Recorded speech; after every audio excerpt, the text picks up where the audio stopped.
Hey everyone, welcome to the RotoGrinders Morning Grind podcast. I'm your host, Stevietpfl. It's Thursday. It's March 21st. It is 2024. We have a 6-game NBA slate to talk about here on today's podcast. Joined today by my good buddy Kyle Murray, KMurray DFS or KMurr DFS in the DFS and Twitter streets. Kyle, what's happening, my friend? Yeah, I'm doing pretty good. Obviously, we're in the middle of a very fun NBA stretch. March NBA is always fun. So excited to break that down for you. And excited to talk some hoops.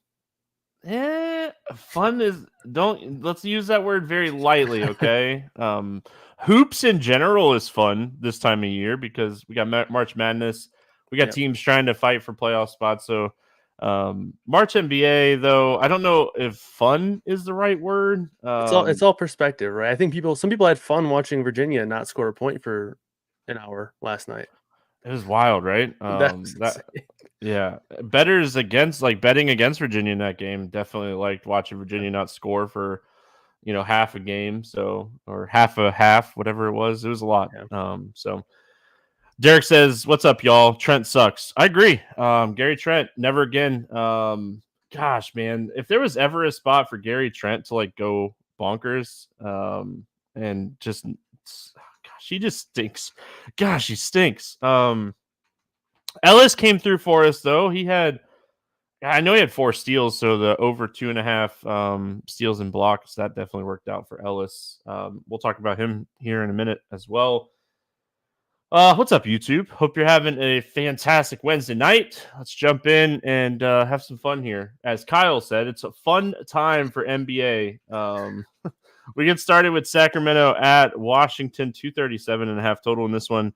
Sacramento, a 10.5 point favorite. Sacramento on a back-to-back, so we'll be waiting on injury news for them. It doesn't sound like Kevin Huerter will come back for this game. He's really dealing with a shoulder injury, and he hasn't been practicing or anything, so I think he is a stretch to play. I think Lyles will be out again as well. And then on the Washington side, Advia is questionable. Bagley, Colby, Tyus Jones, Livers, Shamet all out. Holmes questionable. So we'll break that down here in just a second. But let's start here with the Kings. They're coming off of they pounded the Raptors. Raptors just never were in that game. The Raptors are just one of the worst teams in the NBA right now. This team is really, really struggling defensively, offensively, everything. They have too many people out. But let's go Kings first. What do we like here for Sacramento? Yeah, obviously a great matchup here against Washington, who was essentially bottom of the pack in almost every stat category that you can really look at. So obviously guys like Sabonis, De'Aaron Fox, these guys are going to be in play. I mean, they're in play pretty much every night because of how good they are in general, but obviously a great matchup for them. And especially for me, Fox always seems to be a guy who tends to get overlooked. I think if people like the Kings, they prefer Sabonis over Fox. So if it's a spot where he's lower owned, that could also be an interesting spot here. Malik Monk, though, I think is also an interesting option. He's been a guy that's been projecting pretty well for us, pretty consistently over at RotoGrinders. So, I mean, you look at his production tonight, obviously a pretty solid game. And then even 2 nights ago, played almost 40 minutes, had 28 real points. So looking at his production recently, obviously with Kevin Huerter being out of the rotation due to the injury, he's able to have that more of a minute ceiling. So I do like Malik Monk quite a bit, even as an ancillary piece, I suppose. But obviously starting at the top, guys like Fox and Sabonis, both great plays. And then can definitely go back to Ellis again. I'm assuming he's going to project for a similar amount of minutes, played 34 minutes on the 18th. So, yeah, he's going to continue to be in the rotation with all these injuries. So I think all these guys are in play. Those are probably the top 4 that I'm looking at for the Kings to start. Yeah, Ellis is just I tweeted this out. He's like the stocks king now. He's just so active defensively that you have to have some exposure to him, whether it be in the betting streets or whether it be in the DFS streets, So I think that this is a fantastic spot to attack because Washington is definitely a team that turns the ball over a lot. So I think Ellis, if he comes in at 2.5 again, obviously it's a back-to-back, so we don't have this lineup. It probably won't be up until the morning. But if he comes back in at the 2.5 blocks and steals, right back to it. He's just been absolutely crushing this number So I'll be checking that in the morning and seeing if it's at 2.5. 3.5, I probably pass, even though I do think like 3.5 is very doable. I definitely want that number to be at 2.5 for Ellis. And like you're really potentially just waiting and maybe paying a little bit more juice to make sure that Herder's not going to play, because Herder being out definitely gives Ellis a higher floor for minutes. Back to the well here on Sabonis. I love this spot for him. He's just uber consistent. He was gonna smash. Like if that game stayed remotely close, Sabonis was gonna smash in that game, and it just didn't stay close. He still put up 55. He played 28 minutes. He put up 55 fantasy points. He had a triple double. Like he's just so consistently good that on the 6-game slate, definitely want to have some exposure to Sabonis. Let's go to the Washington side here. No Tyus Jones already. We know Bagley's out. Denny, we'll see if he plays or not. And Kuzma not on the injury report. So we don't even have to worry about Kuzma playing or not playing here. We know he's not. We know he's going to be in there. Jordan Poole kind of disappointed people the other night. What are our thoughts here on Washington? Yeah, I mean, if Denny and Tyus are out, again, obviously we know Tyus is going to be out, but if Denny joins him, that kind of opens up some things pretty much across the board, but specifically with the guys up top. I know Poole's a letdown, and he's kind of made a career, I suppose, out of letting people down, especially in Washington. But yeah, Kuzma would obviously be in play once again. But when you look at the numbers with Denny and Tyus Jones off the floor, Jordan Poole's a 34% usage rate. So obviously he's been benefiting from that in the kind of the later stage of the season where he's playing with that second unit. But regardless, you should expect more usage from Poole. So it might be a spot where you can kind of buy on a bounce back here for Poole. So again, he projected well for us last time. I would assume he's going to project well for us again. And if that's the case, and he's going to be lower owned because of it, don't mind going back to it, even though he's not going to project as strong as he did last game because Kuzma's back, but probably going to be lower owned. So it might be a spot where that evens out. Kuzma, I think, is a strong play. He has a ceiling, but even though there's going to be tons of usage opening up for him, I still don't think he has a super safe floor. It's just who Kyle Kuzma is, but the ceiling is definitely still there. So those two, I think, do make some sense as spend ups. We'll be interested to see sort of where our minutes come in for some of these secondary guys who have sort of stepped in and played well or played big minutes. Obviously, we've seen guys like Baldwin and Davis get minutes and then do nothing with it, but Champagnie, he played 31 minutes last game and he's coming off of 2 strong games in a row. So actually 3 strong games in a row. So if he's going to continue to play 25 plus minutes, might not necessarily translate there with some of these guys returning. But if he's just benefiting from Tyus Jones being out, he could easily be projecting for 25 plus points again, and once again be a pretty strong value play. Yeah, the interesting thing about him, Easy in chat, does Kuzma coming back hurt Champagnie? I think it really comes down to if Denny is back or not. If Advia is out, I think that it's not going to hurt him too much here. I think it would potentially hurt like Baldwin, those type of guys. I think Champagnie likely plays 30 plus minutes. I think he plays at least 25 minutes if Denny's out. So at 4,900, I think you can keep going to him here. As much as like Jordan Poole has like broken our hearts, if he's going to put up 18 to 22 shots against Sacramento, I think you have to have some exposure to him. Like, Sacramento is so bad at defending shots. He put up 28 actual points against them earlier this year and hit 8 threes. So we already know what to do with shooters against Sacramento. I mean, Jordan Poole can follow Gary Trent and, break our hearts, but I feel like he's the shooter on this team. He's the guy that's going to get the shots up. Kuzma's going to get shots up, but like we don't expect Kuzma to shoot 20 plus times most nights. If there was ever a spot for him to do it, this is a good spot. So I think spending up for either one of these guys is fine. Definitely looking at these guys in the betting markets, depending on what their lines open up at. We got New Orleans at Orlando. 209.5 total here. New Orleans a 1.5 point favorite. Ryan is questionable. Orlando's good to go. Let's go Pelicans first here. Tough matchup going up against my Magic. Any interest here in New Orleans? Yeah, honestly, I mean, Zion, he's been pretty spectacular as of late, pretty much since, honestly the new year, right? Obviously, there's a bunch of talks about him, getting healthier and being down weight and stuff like that. But it seems like he's just more consistent, more willing to kind of take over for this team. Where in years past, it was oftentimes Brandon Ingram or even CJ McCollum after the trade. So it does seem like Zion's a little bit different right now from a scoring perspective. We haven't really seen that translate to like massive ceiling games from a DFS perspective because he's not posting these huge peripheral stat games, but I do think those are going to come soon. I just don't know if I like that here in this spot. It's a pretty brutal matchup. Orlando, they pretty much limit everything from a fantasy perspective across the board, and it's going to be probably a pretty slow paced game as well. So Zion is the one guy I wouldn't mind here, but in general, don't have a ton of interest. Trey Murphy's also been a guy who's been a pretty consistent producer, but his price is up now, 5.9. I don't necessarily like the price. I mean, when CJ McCollum's only $500 more, you probably feel better about McCollum's ceiling there, even though it is a bad matchup. But overall, I just think it's probably a game, but particularly from the Pelican side, that I'm not too enthused with. Yeah, so what I thought was interesting about like Zion here, like you said, he's been playing fantastic here recently, was the books kind of priced his point prop down, on the betting side of things here. Like it's at 23.5. He's been absolutely smashing this number. It's a tough matchup. Orlando Magic's one of the toughest matchups on the board for bigs. So I thought that was like somewhat interesting here. I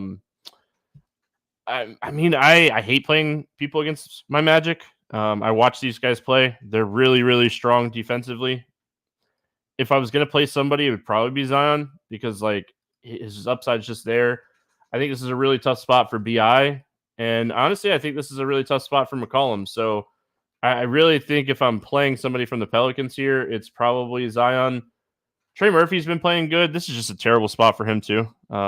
Again, the Magic are just so good defensively that I don't want to get too excited about playing Pelicans at normal prices against this team. And then, I mean, the Magic, they're really deep. I talk about this all the time. They have one of the deepest benches in the NBA. They use a lot of these guys. They play the hot hand all the time on whoever's playing well. I don't know if I necessarily love anybody from the Magic side here. I mean, Paulo is a superstar in the making. This guy is going to be a guy we talk about for the next 10 years plus. Franz is a really good role player. He's kind of like the Robin to Batman with Paulo. The point guard situation, I mean, it could any given night. Suggs could have a good game.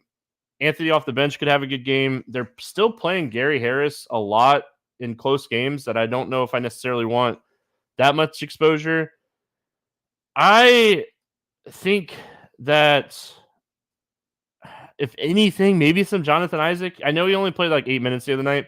He was never coming back in that game. We were beating Charlotte by like 40 points in that game. Jonathan Isaac, I think if Jonathan Isaac can play 20 minutes in this close game defensively, he has an upside for stocks. And he's a guy that can like get the poor man's double-double, like 10-10 type of game. And he's 3,900. So might look at Isaac in large field tournaments if he's not going to be popular here. What are your thoughts on the Magic? Yeah, I don't mind the Isaac call. He's always a guy who can, go out there and post a 1.2 fantasy point per minute showing any given night. So I don't mind that. Paulo, obviously, like you mentioned, he's going to be, one of the better players in the league for, a long time coming. But it is a pretty difficult matchup. Like, I just think the game is going to be in general pretty slow. So I think I like some other players in the Paulo price range more. And honestly, I think I might even like Zion a little bit more just because he's a couple $100 cheaper. But obviously nothing wrong with Paulo. Obviously, we've seen his ceiling. But I just think this game in particular is not all that exciting. I think the one guy who I do like, who's a little bit cheaper, is Wendell Carter Jr. We've seen a kind of a weakness for this Pelicans team, or I guess maybe a strength as a matchup is, their the way they allow blocks. In our model at RotoGrinders, it has a pretty significant boost there for block upside. So Wendell Carter's probably going to have a nice little projection boost there because of that. The minutes haven't been great for him, but if he can play 28 minutes, I think he can easily post 30 DK points. And at 5,300, that would be more than enough there. So he's a guy that I do have some interest in. You like him in close projected games too, because he's another guy that is kind of first off the court in blowouts. So the Magic really, I mean, they just haven't been playing a ton of close games recently. So his minutes. Like we saw him, like the close Toronto game, he played 28 minutes. The Brooklyn game that was close, he played 27 minutes. I think overall, I don't mind the Wendell Carter Jr. call because I do expect this to be one of the closer games on the slate. Again, pace wise, it kind of stinks. Production wise, it kind of stinks as far as the DFS side. But I do think that game wise, it's a great game. If you want to play some of the value plays here, I think that's where you attack this one and just hope you get the minutes.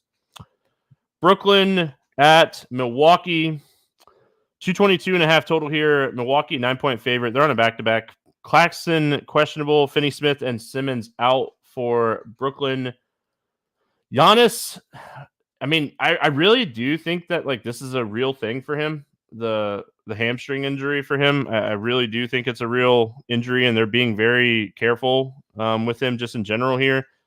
We saw the Bucks play a really close, competitive. Bobby Portis did his thing. Middleton had a really good game too. Against Boston. They end up losing that game by 3, but I wouldn't be shocked if Giannis comes back and Middleton sits. Like they flip-flop in this game. But we'll talk about that in just a second. Let's go to the Brooklyn side of this one. Claxton questionable is interesting. If Claxton's out, we assume Sharp would play 28 plus minutes here at 4,200 against Milwaukee. That seems like one of the value spots that we could circle if we do get the news that Claxton sits. Yeah, absolutely. 4,200, that would, instantly put him in probably cash consideration, I would say, but definitely, one of the stronger value plays. Obviously, I'm sure we'll have more news come in throughout the day tomorrow and whatnot, but yeah, absolutely. And then in terms of, the rest of this sort of rotation, obviously with Dorian Finney-Smith being out, that helps a couple guys as well. So we could easily see a guy like Cameron Johnson get into the 30 minutes or more. Cam Thomas might play a couple extra minutes. So I do think that this could be a good spot for some of these guys. I don't necessarily love some of the prices on them. Like Cam Thomas is probably my favorite net, but with his price at 7,200, I don't know if I love the price tag there. All things considered, Claxton's probably my favorite guy. Maybe have some interest in Cam Johnson as a value option. It is a bummer that he's only power forward eligible. I guess it's not the end of the world because you have the forward slot on DraftKings, but it's just a little bit easier when he was a small forward, power forward. And then, I think those are probably the main two guys. And obviously if Sharp gets the start over Claxton, you can easily just, fill him in there and he makes a lot of sense as a replacement. But Schroeder's also been playing a ton of minutes. He's 6,200 again, kind of priced towards his ceiling. I would say, I don't think that at 6,200, he's a guy who, even if he plays 35 minutes where you're really regretting not having, but Mikal Bridges sort of been a headache all year long, so I'm probably not going there. So for me, it's probably just going to come down to Claxton and Johnson, and then if Claxton's out, it'll probably just be Sharp as a value option. Yeah, I mean, this injury news definitely matters for me. We talked a little bit the other day, like, could it be Lonnie Walker that potentially steps up for Finney-Smith? Well, I mean, it wasn't. So I don't know if I'd necessarily would try that. I don't mind the Schroeder call. Wish it was a little bit cheaper. Do like the matchup for him, especially with Milwaukee on the second end of a back-to-back. I think this game has a better potential to stay closer. The Milwaukee side, again, I do feel like this could be a spot that Middleton sits. He's just coming back. And he played, if I remember correctly, he played quite a bit of minutes against Boston. Let me pull that back up. I think he ended up playing he played 33 minutes. So I would assume that, Middleton probably sits here. Portis had a great game, like I mentioned. What are we doing here with Milwaukee? Yeah, there was a quote from Doc Rivers earlier on Middleton that I'm trying to find. I remember him saying something about it being 50-50. So yeah, I would guess that Middleton sits. Obviously, he was not playing back-to-backs earlier in the season, coming off the offseason injury, and then got injured again. So I would assume they're pretty careful with him, and it also just makes sense to where they're just staggering between Giannis and Middleton getting nights off. I do agree with you. I think Giannis is actually being bothered by this, but I don't think it's an injury that'll necessarily hold him out unless they're trying to give him nights off here and there, which I think that's probably what it is. But if Middleton's out, I think guys that it benefits are probably the guys up top, Portis, Lillard, and Giannis. And I don't think that it matters a ton because of the fact that they're already, priced to a point where they're fairly expensive and, they're already just going to be the sort of standard player they are. And this really is not a great matchup either. So it's not a spot that I'm dying to get to for these guys. Now, if Giannis and Middleton are out, I think Lillard's a really strong play. I think Portis is a really strong play. Obviously, Portis, like you mentioned, had the big game. So, yeah, those two guys I'd be looking at as first clicks in. And then now the value pieces for Milwaukee, it's just tough for me to get excited about any of these value pieces. It's just, guys like Jay Crowder, guys who could potentially play some minutes, but not necessarily, benefit from, having good permanent production. Like, he played 15 minutes tonight. Malik Beasley, 28 minutes. Pat Connaughton, 24. None of them really do anything in these minutes. So I don't think these value guys are going to be guys I'm overly interested in. I think Portis, Lillard, those are the guys I'm going to mainly look at there. And then obviously if Giannis plays. Yeah, I mean, Giannis, if he plays, is interesting. If Giannis and Middleton are both out, I feel like Portis probably one of the top value plays on the slate. I wouldn't even overthink that. I wouldn't overthink the game theory of like ownership or anything. I would just load up on Portis, kind of what we talked about if Giannis was out here on Wednesday. Chicago at Houston, 214.5 total. Houston a 3-point favorite. Caruso and White questionable. White's getting close. We'll talk about that in a second. Sengun, Whitmore out. Let's go to Chicago. I mean, he was back at practice, fully practiced on Wednesday. I assume he plays here. Kobe White, that is. Maybe he sits, but all the signs definitely point to Kobe White being back. Caruso, I mean, he's had this like questionable tag. He did like roll his ankle. He didn't practice Wednesday. So like, I think that Caruso's probably on the questionable side of questionable. What are your thoughts here on Chicago? Yeah, definitely. I'm with you. I think Kobe White probably plays. I know Woj tweeted out, I think after, I want to say Tuesday's game or whatever it was. I think the 13th is when they played that White had a chance to return for the Saturday game, which was against Portland, I believe. So I think, that just kind of, or maybe that was the Monday game, but I'm assuming that maybe with the matchup against Portland, being obviously a win that they could probably chalk up, or maybe not necessarily an opponent they need to worry about a ton, maybe just give them the extra couple days off. So I would assume he plays here. And like you mentioned, he returned to practice. Caruso, I agree with you. He's sort of been dealing with this questionable tags, played through it quite often, but it wouldn't be surprised if he also sits. Houston, at the beginning of the year, they were playing some really solid defense. They sort of trended backwards. But now they're sort of in a spot where it's not necessarily an elite matchup, but they're more in the middle of the pack. But I still don't really get excited about any of these Chicago guys, just in general, really. I think a lot of them are priced properly. Like for a while, Io was really cheap, and he was obviously playable most nights, and he's had a pretty strong season, especially recently, coming off of his two better games of the year for him. But he's obviously priced up now, so especially if White and Caruso play, you really can't play him at that price tag. So I just think for me personally, these Chicago guys are just priced out of really a ton of consideration. I mean, obviously you can play them in tournaments, but especially if White is out. But for me, probably not going to get to a ton of them just because of the price.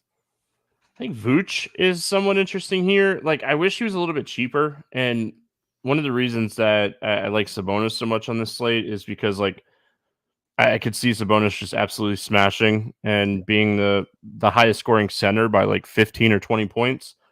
I think Vooch is right up there with him, though, as far as like good centers plays on this slate. So, I mean, obviously we have Jokic as well, and we'll talk about him. His price is a little bit higher at 12K than those guys. So I think overall, if White comes back, even if Caruso's out, I just don't have a ton of interest here in a lot of these guys. If White for some reason sits again, I mean, I'll keep playing AU. I absolutely love this guy. No new news here as far as that on the morning grind. Everyone knows that I love this guy. The Houston side of this game, I mean, Van Vliet, I talked about this on Scores and Odds yesterday. Yeah, so Tuesday's slate. His assist rate is through the roof with Sengun out. His potential assist per game is like almost 3 or 4 higher. It's like 17.4 or something before the Washington game, and he had 11 assists in that game, and that game wasn't close. His assist rate right now is very, very high. He shot terrible the other night, but he's a guy that has that double-double upside right now Jalen Green balled out the other night. He had 40 actual points, 5 fantasy points or something like that. It was really high. I mean, the two guards here definitely standing out, but I don't see how this team doesn't get Landell extra minutes in this game. I don't know if Jabari Smith is going to be able to handle Vooch. Yeah, that's a good point. And Jock's been playing, 20-ish minutes over the past couple of games, and obviously he played 25 plus minutes 3 and 4 games ago. So he's definitely been a prominent part of the rotation. So this could easily be a spot where it's just very easy for them to slot him in for a couple extra minutes matchup wise. So I like that call quite a bit. I do think it's a great matchup for Van Vliet and Jalen Green here. Chicago is, they like to force the ball to the perimeter and force perimeter shots. And, that typically leads to 3-point attempts going up against Chicago. Obviously, you need them to fall for a guy like Van Vliet. We saw him have a ton of assists last game, but didn't get anything to go. So obviously, you need the shooting to come with it. But he should have plenty of opportunity. And like you mentioned, the assist rate's been super high. And for Jalen Green, his scoring has obviously been amazing as of late. 3 straight games with 25 plus points, 2 out of the last 3, 37 plus points. But I think one thing that is really interesting with Green is his rebounds. He's got back-to-back double-doubles with 10 plus rebounds, 4 straight games with 7 plus rebounds. So he's been rebounding really well, and that's obviously going to, Jalen Green's always been a guy, he needs to score a bunch of points to get there. And while that is still true, the added rebounding potential and the added rebounding upside has really sort of helped him to obviously elevate his ceiling, as we saw 68 DK, 67.5 DK last time out. So that's an interesting development there for Green, and I do think it's a good matchup for him shooting wise. So Green and Van Vliet I like quite a bit, and then I do like the Landell call as well. Yeah, and I mean Thompson, if he continues to start, his rebounding is going to continue to be high. You keep looking at Thompson. So I think Houston, even though I don't necessarily love the potential pace of this game, I think Houston's definitely a team we're going to keep targeting right now. I mean, Sengun being out of this lineup right now is it's massive. And like this game does project to stay pretty close. So yeah, I mean, I like this spot quite a bit.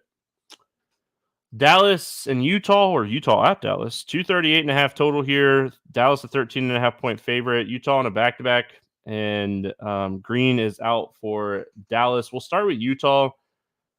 It doesn't sound like Clarkson's getting any closer, but Markkanen should be back for this game.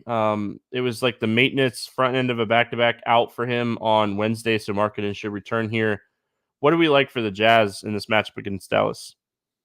Yeah, I think this could be a pretty interesting game. Two teams that have definitely shown the willingness to play at fast paces here. And obviously with Clarkson being out, that's going to open up some things. And I would also assume that Markkanen returns, but I wouldn't be surprised if they're reluctant to trot him out there for a ton of minutes. And we've seen a guy like Walker Kessler benefit in these situations where either Collins or Markkanen have been limited minutes wise.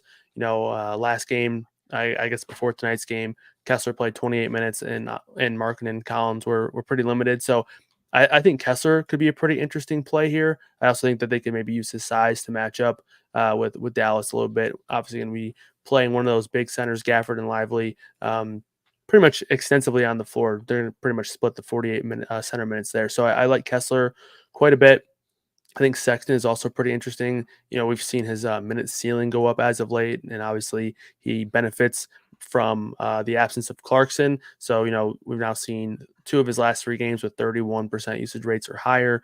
He scored 20 plus points in 5 straight games, 7 of his last 8. So the scoring has been there for Sexton. We're just kind of waiting on, I guess the big DraftKings showing, which we haven't really seen. He hasn't posted 40 plus points, with all of these guys, being limited or out.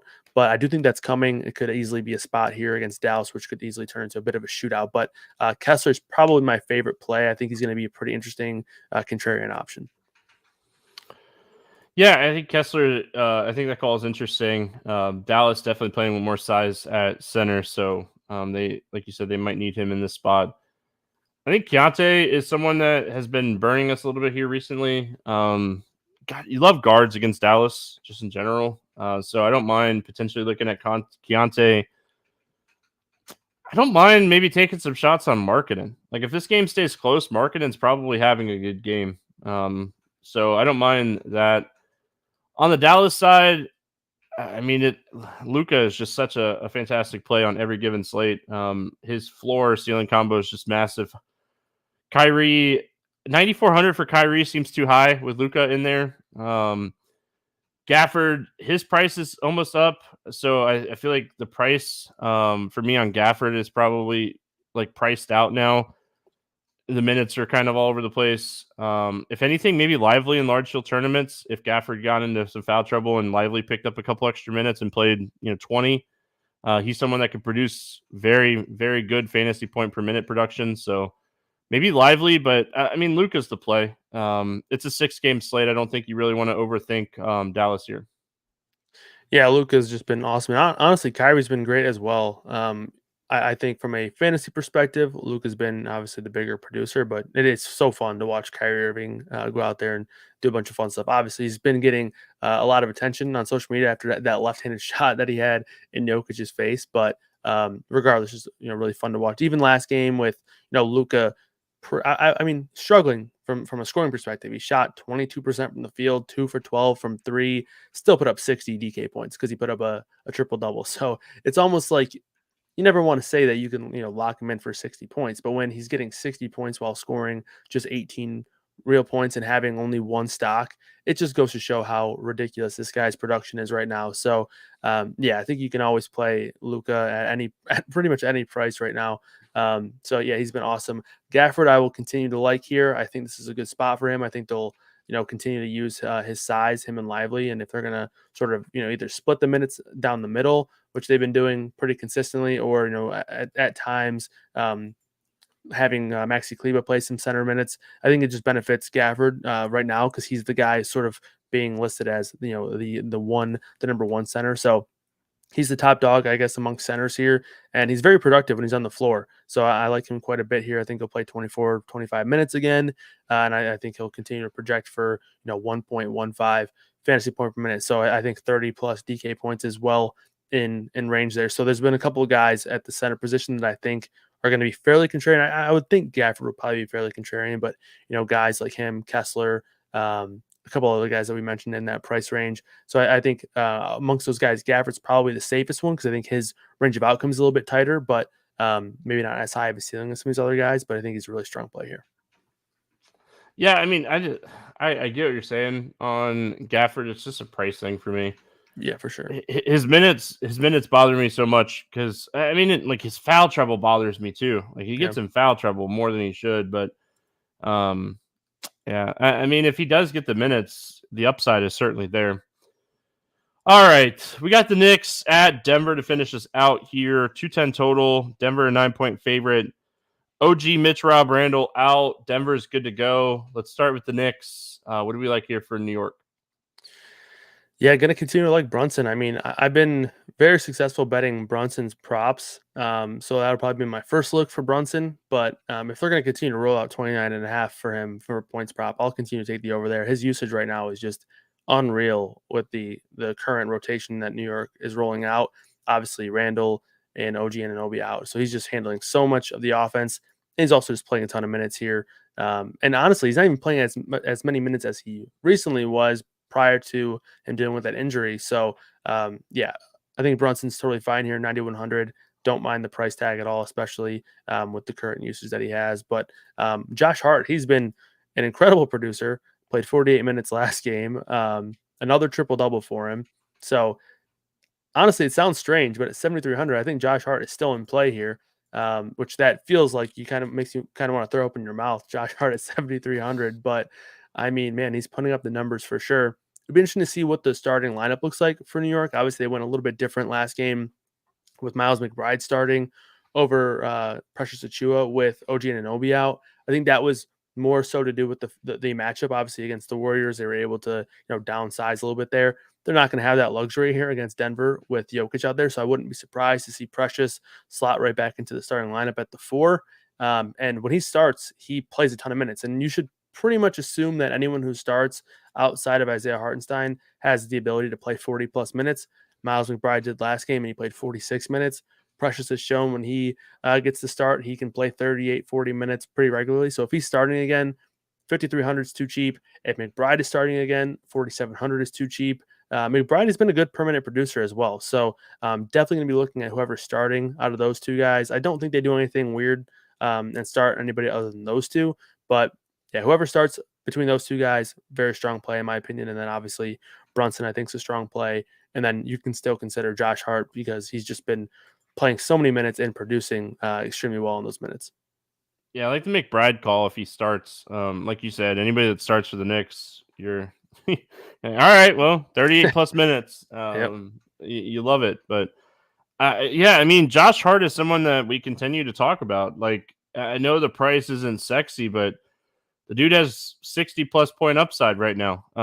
His rebounding opportunities with Randall and OG off the floor have just gone through the roof. So, yeah, I mean, Josh Hart is definitely someone that I love here. And it's weird. Hey, you like Josh Hart at 7,300? Yeah, I like him more than I probably should. But yeah, he's just been absolutely crushing this season. Like the Brunson call, him and Josh Hart have been playing really well together recently. And that's why we've seen the increase in assists for Josh Hart as well. And then on the Denver side, I mean, it's a 6-game slate. Raw points matter. Jokic or Luka is always going to be the question when you're initially building lineups here. It's Luka 10 out of 10 times for me right now. Jokic is fantastic. Don't get me wrong. One of the best players in the NBA. Ceiling's just kind of capped because Murray's been playing great. Porter's been playing good. Gordon's been playing good. Denver's just playing really good basketball right now, which is hurting all of their upsides in the DFS world. Yeah, I think you nailed it. I think a lot of these guys are priced pretty appropriately. I don't think you're necessarily getting a ton of value on anybody. And then Jokic, yeah, if Luka wasn't on the slate, he'd probably be the top spend up. But I think Luka's just the best player in fantasy right now. So we'll just continue to take him over anybody, but especially Jokic. If they're going to be in the same price range, they're both above 12K. I'll just take Luka pretty easily. I don't think there's enough of a discount there to make me change my mind there. And then I think the matchup is also much better there for Luka. But if you're not playing Jokic, I do think Jamal Murray's fine. I think we've talked about probably a handful of guys now in this mid 8K range, or even I guess 8 to 9K range, that are all pretty strong plays. So if you were saying, okay, if you're not playing Jokic and you're assuming production is going to come from somewhere, wouldn't mind going to Murray. Also wouldn't mind going to Porter. We've seen Porter post some nice ceiling games, and they aren't necessarily just attached to scoring. Obviously, if you're going to play him, you want him to score 20 plus points and then hopefully have 7 plus rebounds as well. But he had a couple games ago had, I think, 4 stocks. So you're kind of hoping to maybe get a lucky game there with stocks and hope that he posts 6-7 plus rebounds along with the 20 plus points. But I would say I don't think that there's a ton of spots here on this Denver roster where I'm looking at them and feeling really good about them as a strong value. I think a lot of these guys are just priced pretty appropriately, and I don't necessarily love Aaron Gordon. I guess he's the cheapest one amongst these top 4, but don't necessarily think he's underpriced here either. All right, let's play the morning grind game, and then we'll get out of here. And Dave says Luka 12-8, Jokic 11-9 on FanDuel. I still think I'd pay the extra $900 for Luka. Yeah. Again, like Jamal Murray is just playing really good basketball right now, and it's really hurt the ceiling of Jokic. All right, favorite play under 5,000 to go 7x. Who do you got here for your value pick today? Yeah, a couple options that I was considering. I think the guy, I'm afraid I might be stealing your option here, but you made a really great point on him. I think he makes a lot of sense. I think we're probably going to project him for 20 minutes, but I think there's a likelihood that he plays more. Jock Landale, 4,600. Obviously, the matchup against Chicago, they could potentially run out him and Jabari Smith side by side. If Chicago's going to get into any funny business with maybe a bigger court there. So I'll take Jock Landale. He didn't take my guy. I thought for the second straight day, my guy was going to be picked, and it was going to be the second straight day of the same guy getting picked. But give me Ellis here for Sacramento. Only 25 minutes on Wednesday. That game was just way out of hand. Not saying this game might be much better. Washington's really bad. They turn over the ball a lot. This guy has huge stocks upside. He can score, he can rebound, he can assist. So I like this spot for Ellis. I think he's still too cheap at 4,100, assuming that Kevin Huerter is going to miss another game and Ellis is going to start. Over 8K to go under 5X. Who's your bust today? Yeah, this one, there's a couple guys that I was considering, but I think my obvious pick is going to be DeMar DeRozan, 8,400, so just above that number there. If I'm playing the Chicago Bull, I'm spending up. I'm with you. I prefer Vooch. If Kobe White plays, I think that pick gets even better for a DeMar DeRozan bust. But either way, I'm going to go with DeRozan. I hate to do it, but I'm going to go with my boy Paulo. Absolutely love the talent, love the skill. I'm a Magic fan. This is a game that's going to slow down in pace. Good defense on both sides of this game. I just don't know if he has that like 25 plus like actual point upside in this matchup where he needs to really kind of pay off 8,800. So as much as I like Paulo and as much as I like him on my team, I think this is a spot I'm going to be fading him. Favorite 6x play? Who do you got? This one, I mean, I think there's one name that I want to go with, so I'll just throw out there Bobby Portis. That is assuming the injuries sort of fall the way I think they might. Right now, I'm assuming Middleton's out, and I'm assuming Giannis is highly questionable. If Middleton is out and Giannis plays, I still like Portis, but I'll go with Malik Monk as my secondary play. Now, if both of those guys sit for Milwaukee, Bobby Portis is my pick. Yeah, I like that one.